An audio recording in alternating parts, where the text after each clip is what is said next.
He's a very complex man, incredibly driven to fulfill this sense of personal destiny that he has, but within that, it takes an enormous amount of time and energy, as anyone can relate to, that's engaged in fulfilling a sense of their own personal obsession. And what comes with that was an unfortunate tendency to neglect his family and to his personal life, and sometimes his own safety and health.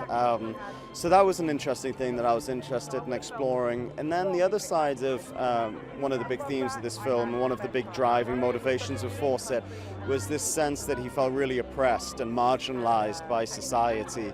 We have this horrible tendency to rank in society, whether it be the British class system or the American wealth system or whatever it may be. And so he had a tendency to really reject that and wanted to go and be in an environment where everything was a little bit more even and could just stand on his own 2 feet and live a less civilized and more civilized sort of lifestyle.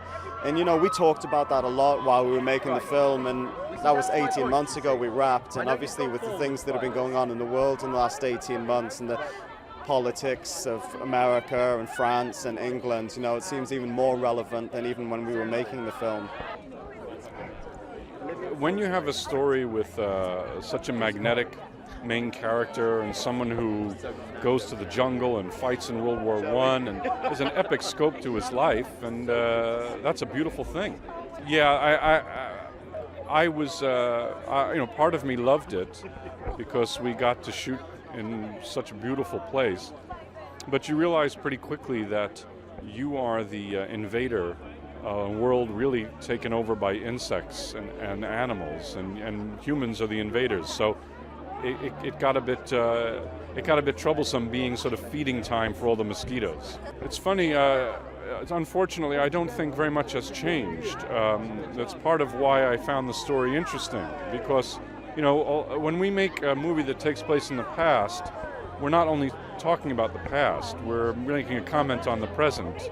I don't think anything has changed, and sadly, I think that point has been proven pretty clearly. I knew nothing until I'd got the script and the book, and then I tried to find as much as I could on her, but there wasn't a lot because women weren't worthy of being documented in those days.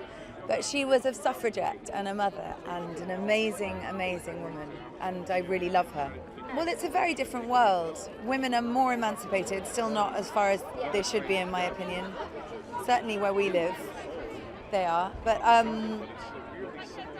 I think there's always a dilemma between motherhood and working and being a wife and striking a balance. I think it's complicated for women because they feel the responsibility of keeping that together. But it's definitely a different world to how it was then. I admire her.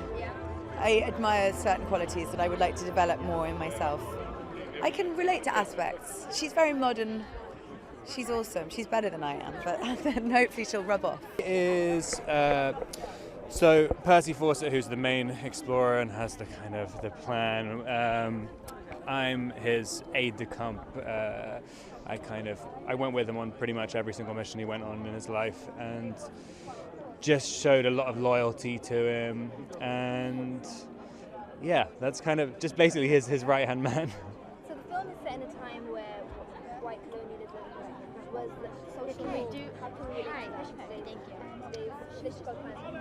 I mean, I think that's the difficult thing about the movie, because it's kind of the colonialism of that time. It just was so different in how those characters felt it. I mean, it really felt like it's the very beginning of something. So it's kind of, no one could have predicted what would happen afterwards. These are just guys who just kind of just went with no particular plan. They just wanted to explore and to see what was there, like what was in their eyes the unknown.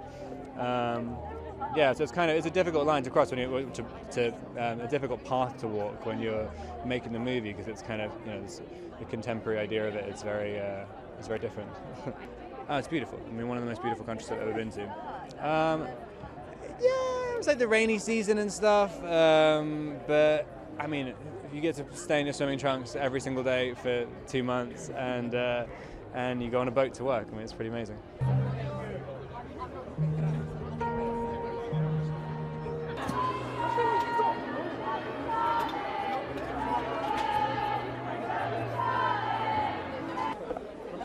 locations, nature, by across.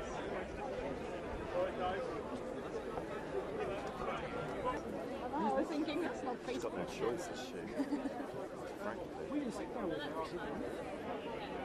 Frankly.